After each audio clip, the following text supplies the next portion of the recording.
für die Identifier. Insgesamt werden das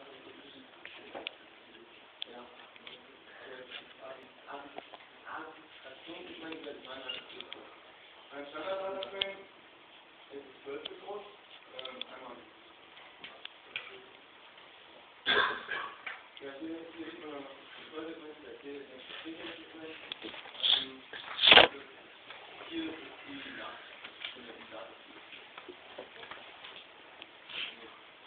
Dann kommen wir zum Remote Frame. Also ein Remote Frame kann Nachrichten anfordern. Das kann jeder Teilnehmer berechnet.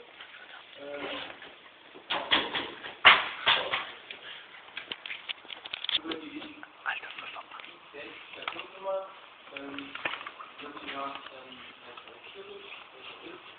Und ein anderer Knoten, der erkennt das dann und würde die dann dem Anfordern ja, die Remote Frames sind identisch und Dataframes aufgebaut, nur halt dann gibt es, wie gesagt, habt ihr schon hier auch die Unterteilung des Standard- und Extend Frames, das ist in der Folie erklärt. Ja, kommen wir zum Error Frame. Ein Fehler, ein Error Frame entsteht dann, wenn ein Fehler entsteht. Der Fehler entsteht zum Beispiel, wenn die Benutzerregeln verletzt worden sind. Diesen Error Frame unterteilen wir noch mal aktiven und passiven Error Frames. Und der aktive Error Frame verletzt die Syntaxregeln bewusst. Das heißt, er sendet allen anderen Teilnehmern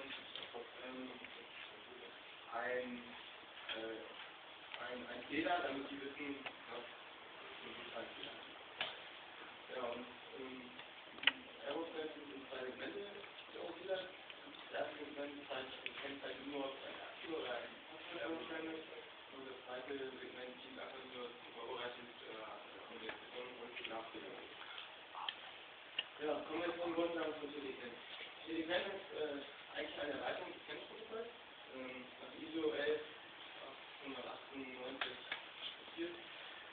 und vollständig darauf aufgebaut. Es arbeitet zeitgeschaltet und TDCAN nutzt die Grundlagen also Erweiterungen ein beim CAN. Dadurch muss das CAN-Protokoll, wie gesagt, nicht lernen. Außerdem arbeitet man mit DMA-Verfahren, das heißt, wir müssen Prozess, das kennt einfach nach dem DSA. Das ist schon erklärt, aber mit der Abitur. Ja, und die Teilnehmer bekommen jeweils Zeitverordnung, das heißt, sie können ihre Nachrichten nur zu einem bestimmten Zeitpunkt senden. Das TDCAN wird auf zwei Ebenen implementiert. Einmal die TDCAN Level 1, das sind die Standard-Frames, die sind und dort sind keine Synchronisierung einer globalen Frames. Auf TDCAN Level 2 werden die Notebook Extended Frames benutzt und hier wird eine Synchronisation der Zeit benutzt. Ja, und CAN zu TDCAN kommt man, indem man eigentlich nur 4 Erweiterungen macht.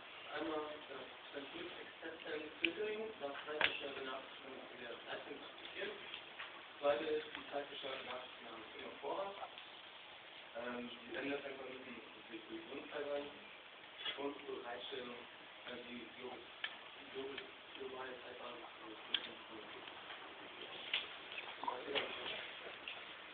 Des Weiteren zu TDCAN ist zeitdefiniert. PDA-Verfahren unterteilt nur die TDC-Schritte, als Kondition Gewährleistung und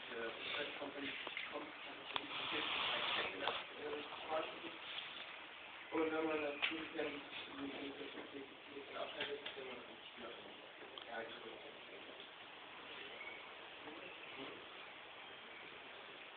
Ja, kommen wir mal zu den Anwendungsgebieten. Die Anwendungsgebiete sind natürlich im Auto halt elektronische Systeme. Dadurch war natürlich in den Verkehrstext auch eine deutliche Steigerung der Verkehrssicherheit gegeben. Stichwort hierbei wäre zum Beispiel X-by-Wire-Komponenten, was Lenkung und Bremse angeht. Das heißt, dass die Lenkung zum Beispiel komplett mechanisch gekoppelt wird. Es wird anstatt der Welle vom Lenkrad zur lenkenden Achse wird ein Drehwinkelsensor im Lenkrad eingebaut und das Signal heißt elektronisch an Motoren an die lenkende Achse weitergegeben, damit das Ganze dann für die Bremse. Und gerade bei Sachen wie Bremse und Lenkung brauchen wir natürlich hochzuverlässige Architekturen, die nahezu echtzeitfähig sind. Und das liefert halt TT-Ken. Kommen wir noch zum Basiszyklus. Der Basiszyklus die Periode zwischen zwei Referenznachrichten, also Referenznachrichten sind das später auch noch. Die bestehen aus mehreren Zeitfenstern und in den Zeitfenstern sind halt die Nachrichtenzuordnung gegeben. Das heißt, das ist die sogenannte Systemmatrix. Es gibt eine eindeutige Kennzeichnung der Grenzen durch die Zeitmarken.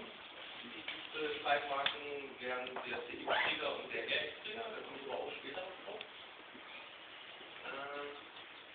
Der Zykluszeit erkennt das Erreichen einer Zeitmarke. Die Zykluszeit beginnt mit jeder Referenznachricht neu. Also wird zu Beginn der Referenznachricht immer auf 0 gesetzt und quasi alle Zeitmarken relativ zum Zyklusbeginn angesteuert werden. Ja genau, hier nochmal alle Zeitmarken relativ zum Zyklusbeginn. 3 Arten von Zeitfenstern, einmal das exklusive Zeitfenster. Das ist halt so für die Übertragung von TT-Ken-Nachrichten gegeben. Das ist halt das sind fest vorgegebene Zeitfenster. Die Bedingung an TT-Ken ist ja, dass die Nachrichten zu einer bestimmten Zeit fertig sein müssen. Also die dürfen ja nicht erst anfangen, sondern es muss ein bestimmter Zeitpunkt festgelegt werden, wo Nachrichten wirklich abgearbeitet wurden.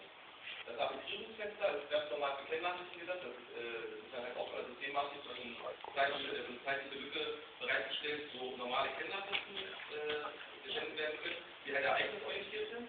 Und freie Fenster, die werden weder von Ken noch TT-Ken-Nachrichten belegt, was aber nicht bedeutet, dass da keine Ken- oder TT-Ken-Nachrichten stattfinden. Das heißt nur, dass keine Fenster reserviert werden dafür.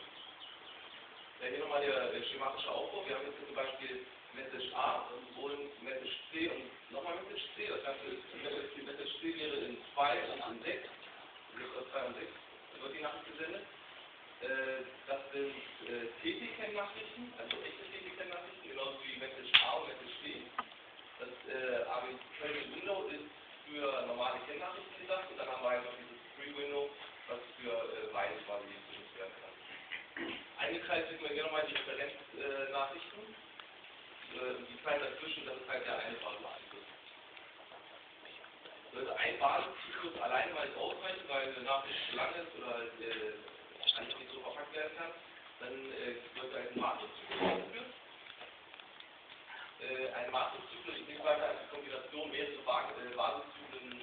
Das Ganze funktioniert einfach wirklich hintereinander. Also es werden mehrere Basiszyklen hintereinander gepackt. Und das Ganze nennt sich der Matrixzyklus. Die Bedingung ist aber, dass die Fensterbreite in einer Spalte beibehalten wird. Das sehen wir jetzt hier in der nächsten Grafik. Also wirklich, dass diese Spalten hier, diese Fensterbreiten, die müssen halt immer gleich sein, von Basiszyklus zu Basiszyklus. Das ist halt die Bedingung an die Matrixzyklus. Also ein Teil entspricht hier dem Matrixzyklus. Da kommen wir zur Referenznachricht. Referenznachrichten, wie gesagt, klammern den einen Basiszyklus ein, also es wird zu jedem Beginn eines Basiszyklus wird eine Referenznachricht gesendet. Gekennzeichnet ist das Ganze durch den Identifier, also da steht da drin, dass es sich um eine Referenznachricht handelt. Es kann nur vom Time Master versendet werden. Der Time Master ist eigentlich ein ganz normaler Knoten, ein ganz normaler Teilnehmer im TT-Ken-Bus und der Time Master kann jeder mal Time Master werden, es dürfen aber höchstens 7, höchstens 8 Knoten können Time Master werden. Es kann immer nur einer zur Zeit der Time Master sein. Also es kann immer nur einer die Referenznachricht senden. In dieser Referenznachricht ist das nächste Get ist. Und das unterscheidet zwischen einer zeitgesteuerten oder einer ereignisgesteuerten Übertragung über eine TT-Ken oder eine reine Ken-Nachricht. Und in TT-Ken Level 2 gibt es noch zusätzliche Informationen zur Synchronisation, die es in Level 1 nicht gibt. Wenn wir zu den Zeiten des TT-Ken, es existieren 3 Zeiten des TT-Ken-Protokoll, das ist die Local Time, die Cycle Time und die Global Time. Über diese Zeiten wird der Nachrichtenversand und Empfang auch gesteuert. Die Global Time ist nur im TT-Ken Level 2, also Level 1 ist die gar nicht vorhanden. Jeder Teilnehmer hat seinen eigenen Takt und auch wenn der Taktgeber quasi das gleiche Fabrikat ist in jedem Knoten